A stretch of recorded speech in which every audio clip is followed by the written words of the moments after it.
Salutare lume și bine v-am regăsit la un nou episod de LOL. De data aceasta voi juca Yasuo. Doresc să-mi cer scuze pentru că n-am postat. Ieri, am avut probleme cu căștile și n-am putut posta. Nu se auzea foarte bine, se auzea un bozit foarte enervant. Și n-am putut filma și azi am făcut rost de căști, mi-am cumpărat altele și sper că se aud mult mai bine. Din nou joc cu abonații, am mai vrut să joc meciul trecut, adică meciul trecut am vrut să filmez, dar din păcate am oprit filmarea din greșeala mea, am greșit într-adevăr. Băiatul acesta în Asus și-a luat Rengar și și-a luat Rengar ca ADC și eu n-am știut că Rengar oare cum să meargă, am crezut că e troll, știți? Și am oprit filmarea și Rengar a jucat chiar foarte bine, la fel ca toată echipa, am câștigat bineînțeles și a fost vina mea. Și acum refac filmarea și se pare că s-a dus stop. Vă mulțumesc din nou că nu v-ați dezabonat, că în continuare urmăriți canalul. Joc Yasuo și nu prea le-am cu Yasuo și cu farmul și cu toată chestia asta, adică Yasuo e diferit farmul de la campion la campion. LOL, LOL.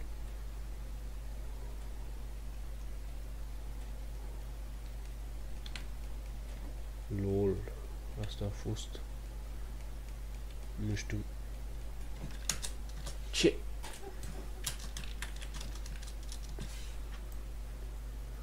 Asta a fost foarte ciudat.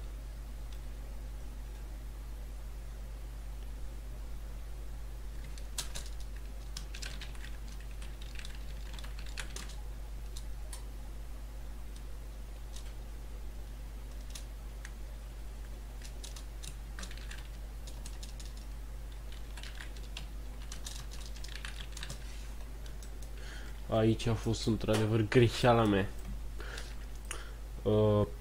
Se pare că le-am dat first-ul și îmi pare foarte rău. Dar, după cum ați văzut, nu.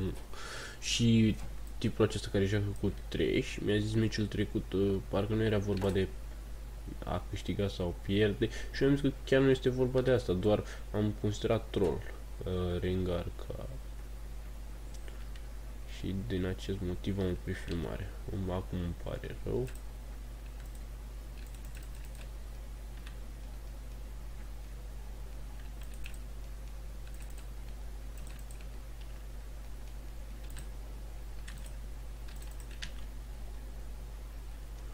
Se pare că l-am omorât pe... What the fuck, n-a murit?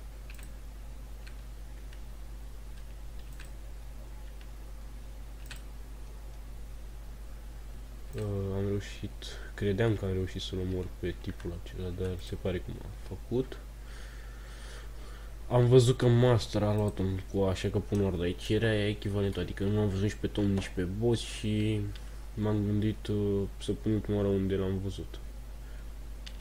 În sfârșit a murit Blitz. Cred că să am coșmarul campionul acesta.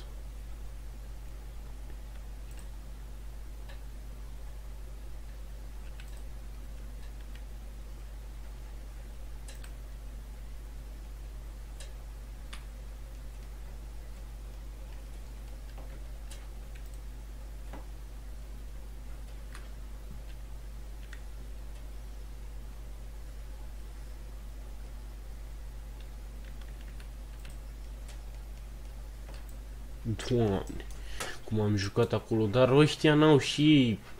Vin așa câte 10 pe tine.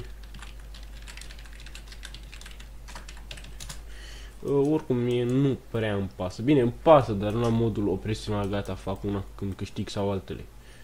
Doar că tipii ăștia n-au și ei.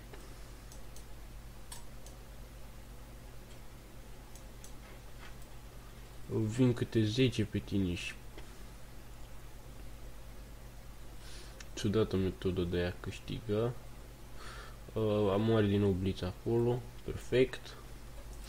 Eu nu prea joc Yasuo și deși am cam fi damage-ul acesta, îmi pare rău. O să-mi cer scuze și după față de abonați.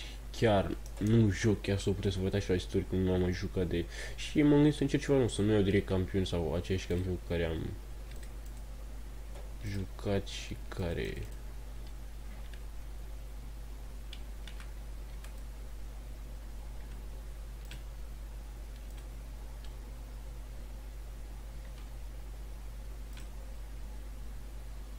Opa, opa, opa. O să fiu mult mai atent data viitoare. Deci, am și uitat când mă scuzați. Eu vreau să mă scuzați.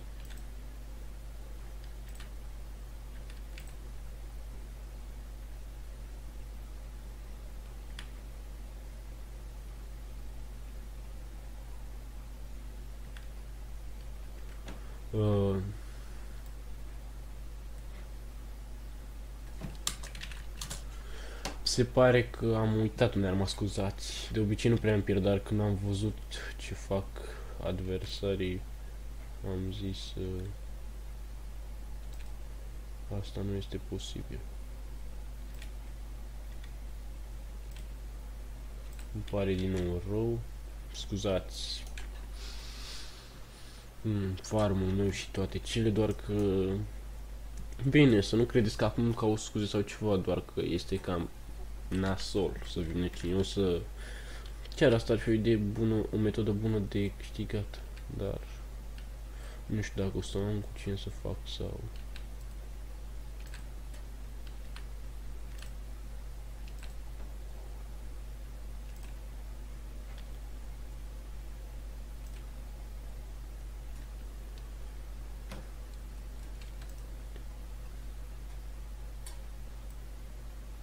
Se descurcă ușor, ușor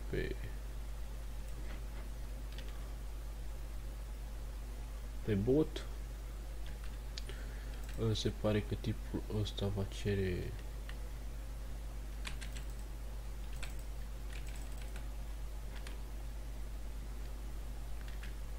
bun, bravo.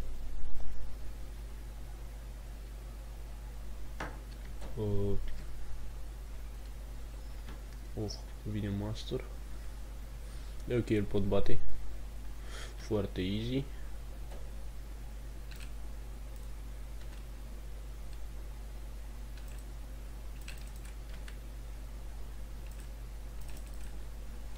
O să mă dau back. Încerc să-mi termin staticul. Prima oară am luat acesta pentru că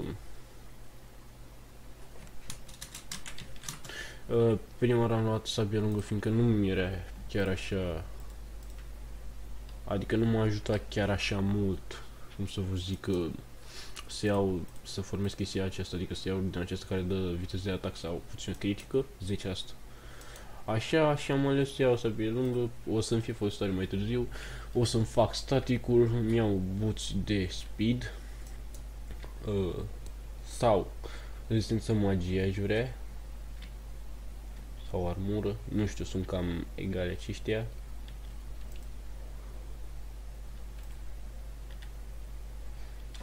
Voi da inamic absent fiindcă chiar nu este aici.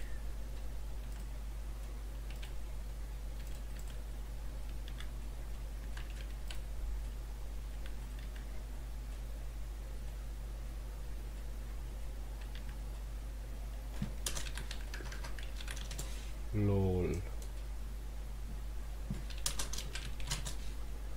A fost chiar foarte tare acea ultimată, dacă nu și-ar fi dat flash-ul.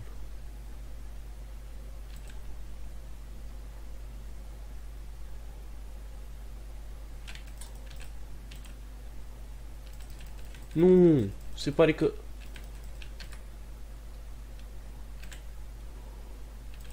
pare că nu putem pur și simplu să ajung la el.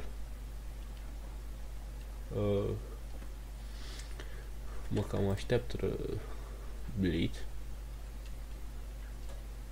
Se pare că sunt 3.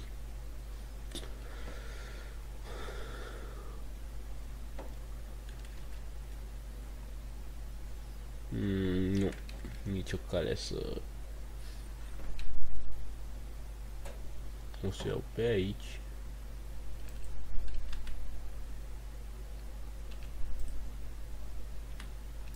Așa. Mă bucur totuși că băieții au dat SES și altele. O să dau și eu, fiindcă nu este aici domnul cu pricina.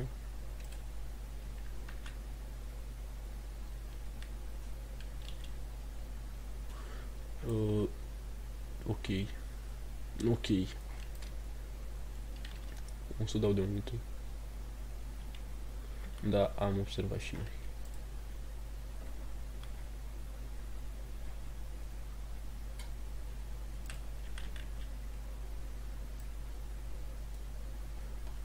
O să încerc să dau această turetă apoi. O să plec înainte să dau tureta.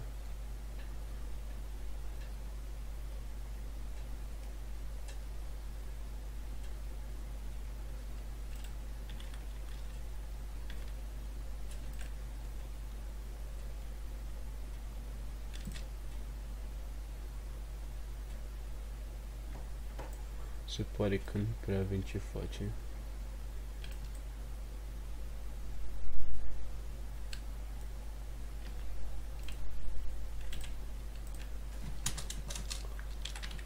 Da, vina mea din nou. Se pare că nu mă învârți minte. Pe ăștia vin așa toți mici.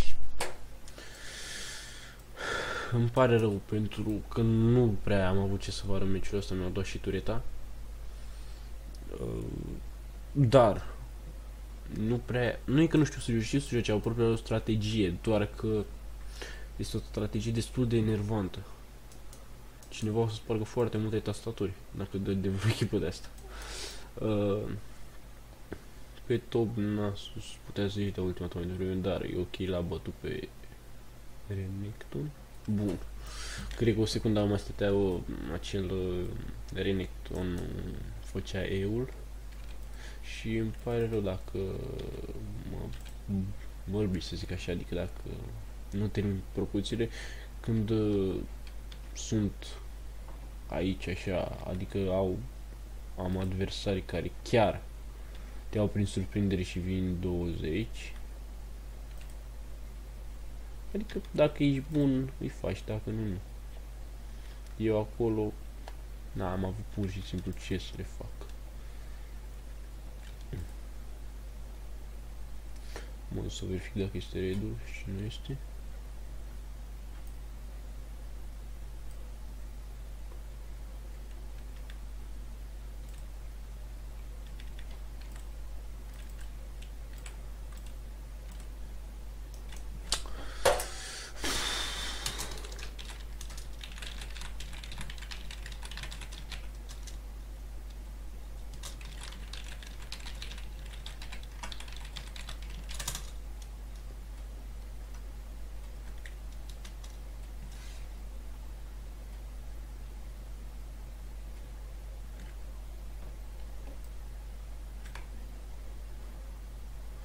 Oare se referea sau chestia asta?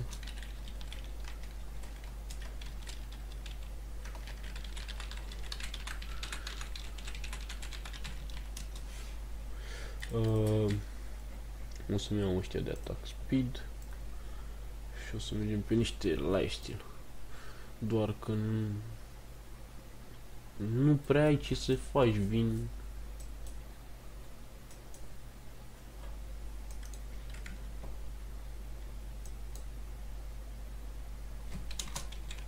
Se pare că... Abonat mi-a tras atenția că asta nu e bun, o să caut și pe net, o să vorbesc și cu prietenii și o să mă interesez care ar fi cea potrivită.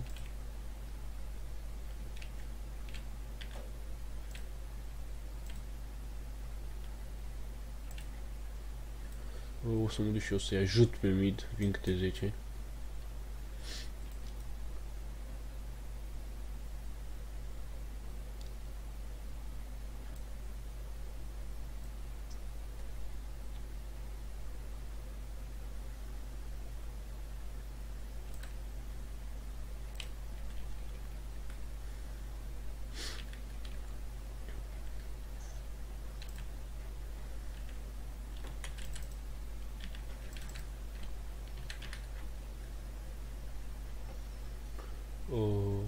Se pare că i-am omorât.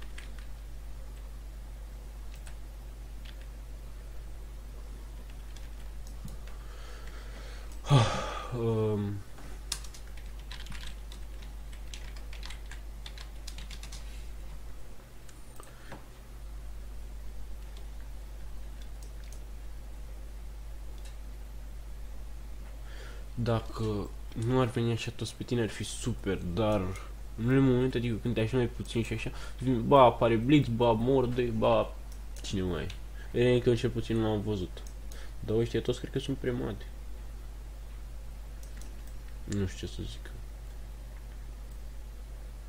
Ia uite-l. Bă, frate, ăștia n-ai ce să le faci, mă.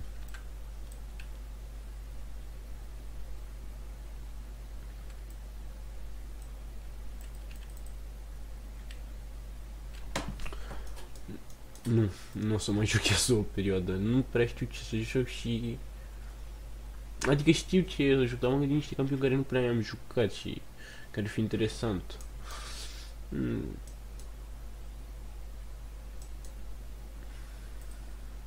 Asta e. Nu e vorba numai despre câștigat cum vezi. Adică nu prea contează, dar filmezi. Asta e. Nu câștigi, nu câștigi. Câștigi, câștigi, e bine. Nu e obligatoriu să... Nu e obligatoriu să câștigi mereu, doar că meciul ăsta chiar am jucat cam prost. Nu știu dacă poate, dacă jucam doar contra Twitch Face lui TF, aveam șanse, dar și chiar îl băteam. Nu știu, când el avea un kill și eu nu aveam niciun, parcă îl băteam, dar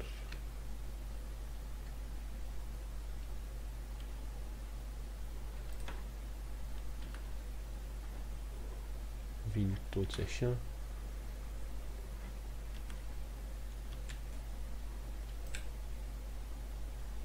Nu am ce să le fac, practic. Evident sunt mai buni ca noi. Și se pare că stau într-un agrupați.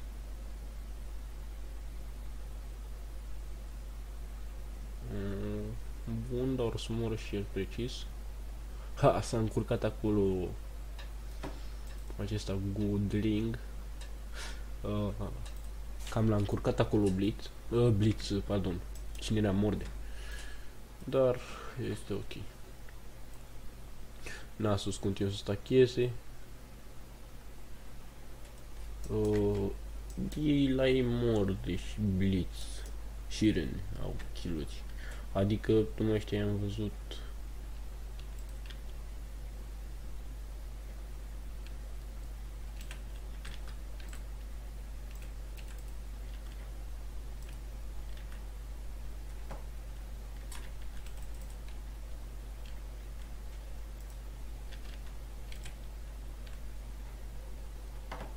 Așa.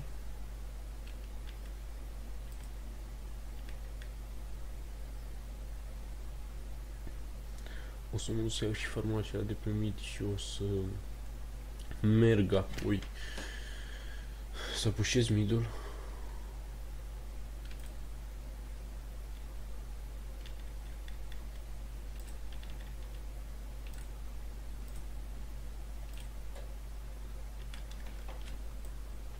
Ce este acolo?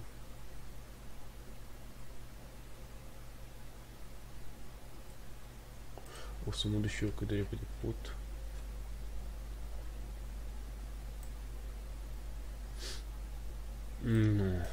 Nu ai ce să le faci. Vin toți, frate. Nu știu ce părere au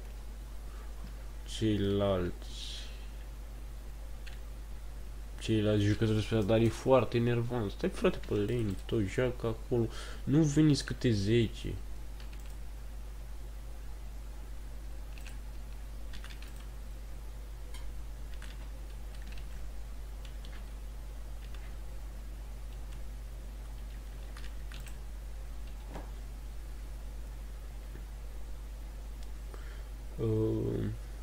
Se pare că Renekton pușează acolo. Este ok.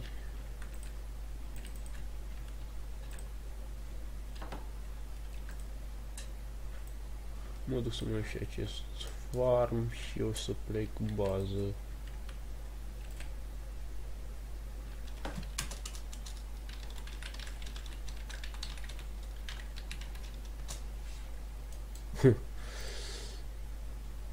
Se pare că mai am nevoie de niște gold pentru sângeroasă.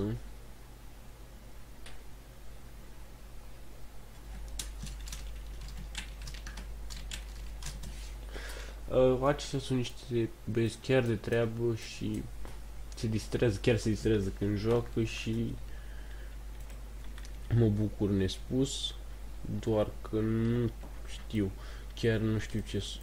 Bine, nu știu dacă mai pese să unui bobot 3 pe top, dar în fine, merge și el, merge și eu. Da, am apucat să-l văd. Un hit, deci acest master mi-a dat în 15 secunde. Po.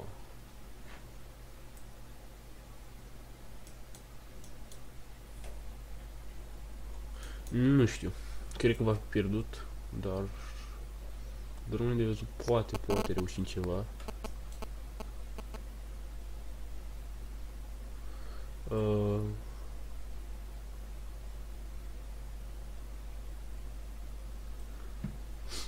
Nu știu sigur de la ce are băiatul acesta ping, poate probleme la net și eu am avut, credeți-mă, foarte enervante.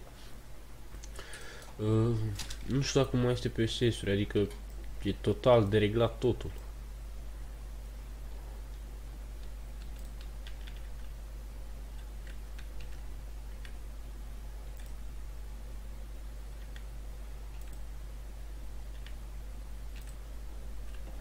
O să încerc să-i ajut pe băieți acolo. Pua! Nu îmi vine să cred ce te mergeau.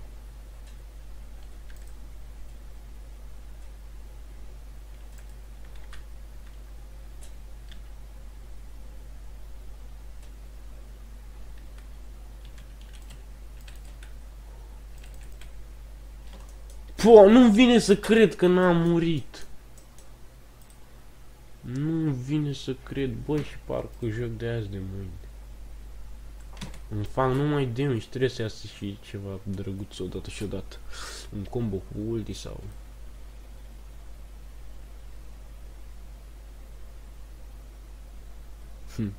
Se pare că n-au depistat acest sort de mine. Ah. Oh! Nice.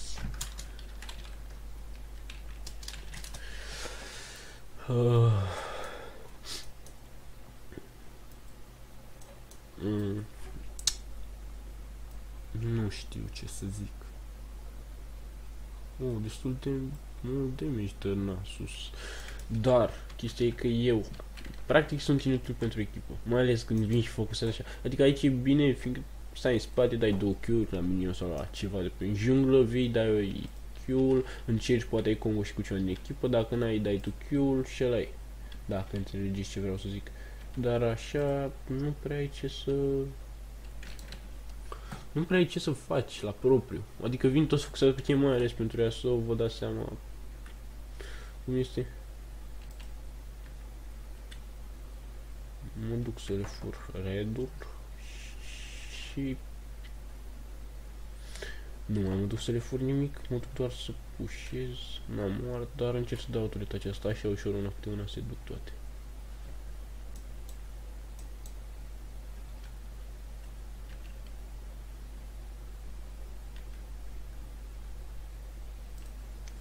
Și acum fugi, nu, fuck.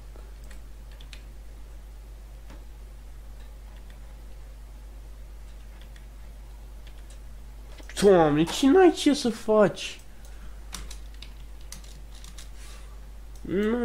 Mi-a dat 800 pe ultimată.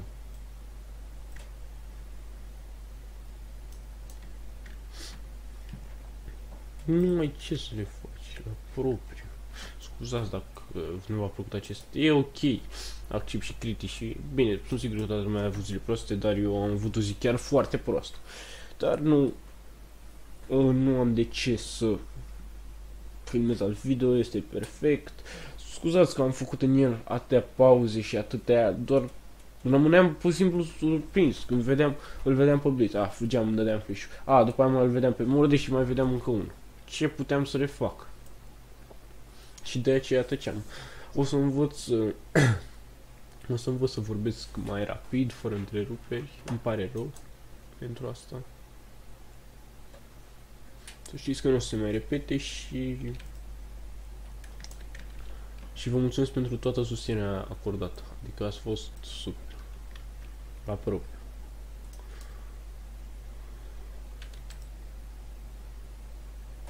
Subscriberele în ziua de ieri, când nu mă așteptam la o grămadă de dislike-uri. Și când am văzut acolo cum cresc, adică de la 180 și 1, am ajuns la circa...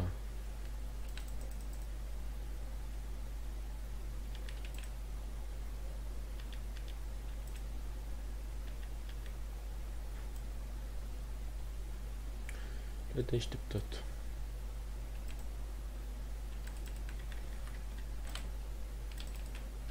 Da. Foarte drăguț. Și cum nu le-am eu cu dat Q și eu și W și da, și W să fac omul și de-astea.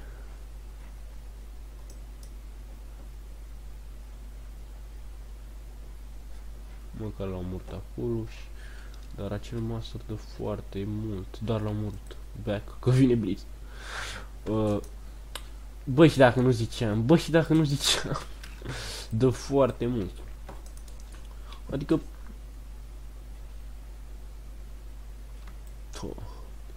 La omorât vreau să zic. Da, asta vreau să zic. Și... nimic. Deci... Ce să fac? Nu știu, mă gândesc să mă duc pe top să pușez.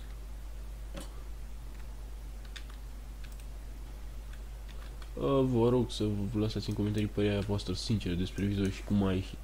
Dacă ești ok, dacă nu, chiar îmi pare sincer rău pentru... Stați puțin. Adică vă punem de prea multe ori pe pauză, pur și simplu.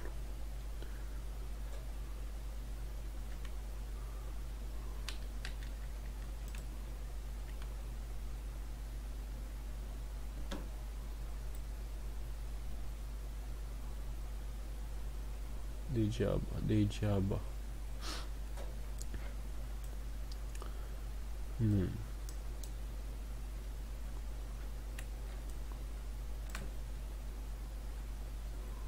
Ce slow.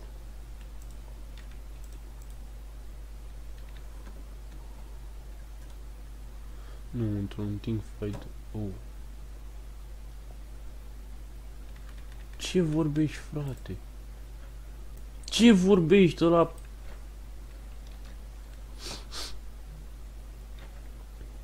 Doamne, cât dă.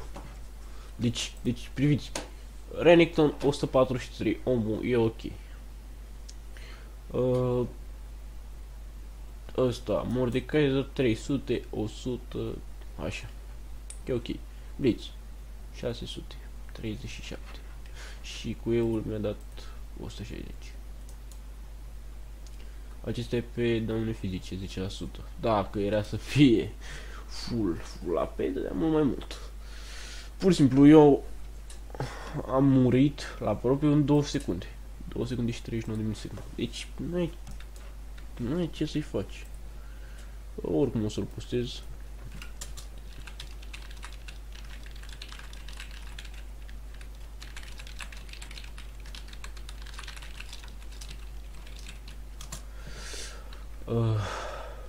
De foarte mult Blitz.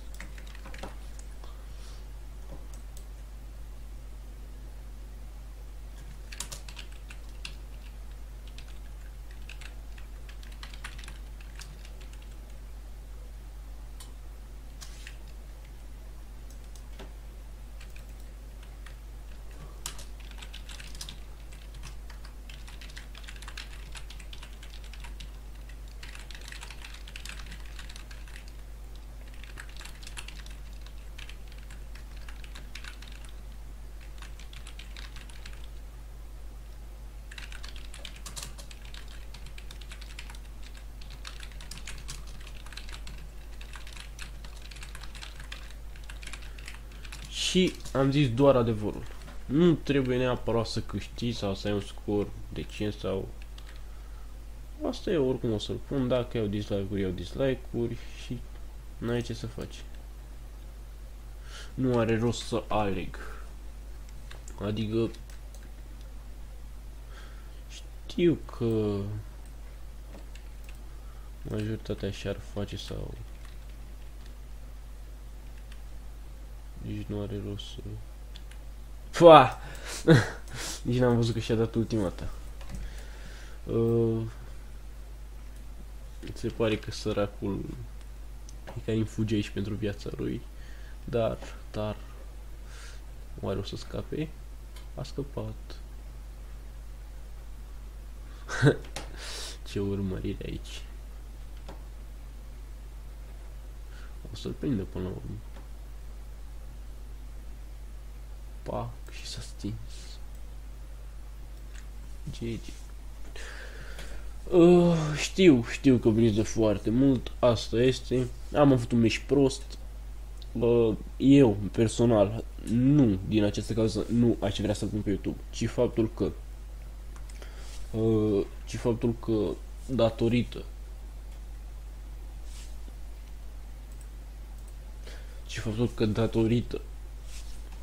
cum să vă zic, am vorbit foarte puțin, foarte...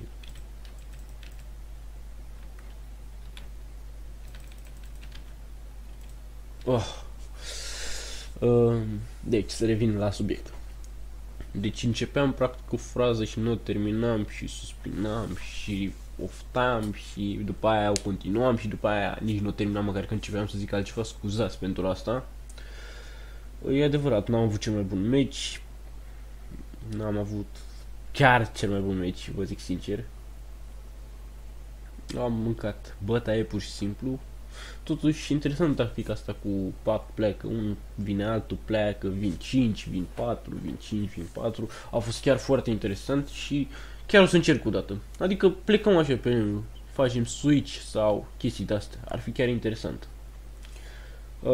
Și zilele trecute am încercat 5 ADC, 5 chestii cu teleportul, heal și nu prea a mers, am luat bătaie vreo 4 meciuri la rând. Nu știu cum au reușit cei care au pus pe YouTube posibilă făcătură. Nu zic că era, zic doar posibil. Fiindcă am încercat toate, aveam Miss Fortune, aveam Caitlyn, aveam... Chiar am încercat și cu Blitz și 4 ADC, chiar am încercat și cu tanci, 3 tanci și 2 ADC și toate combinații posibile și nu am mers, pur și simplu.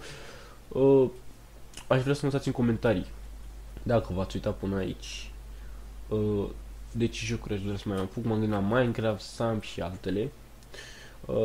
Nu prea joc de regulă, dar nu văd de ce nu. Cred că ar fi ok. Am mai jucat și am mai filmat pentru un prieten, de fapt, un episod. Și ar fi ok. Nu prea știu să joc Sam, cine știe ce, dar o să învăț. Vă mulțumesc pentru vizionare, like, subscribe dacă v-a plăcut. Deși mie unul nu, la cât de mult am oprit și am continuat și altele. Scuzați, mâine sigur nu o să fie ca ziua precedentă să nu pun video, mâine sigur pun. Și o să pun mereu de aici înainte, doar că n-am putut din cauza microfonului, se auzea foarte buzit și foarte urât și a trebuit să cumpăr altul. Vă mulțumesc mult. La revedere!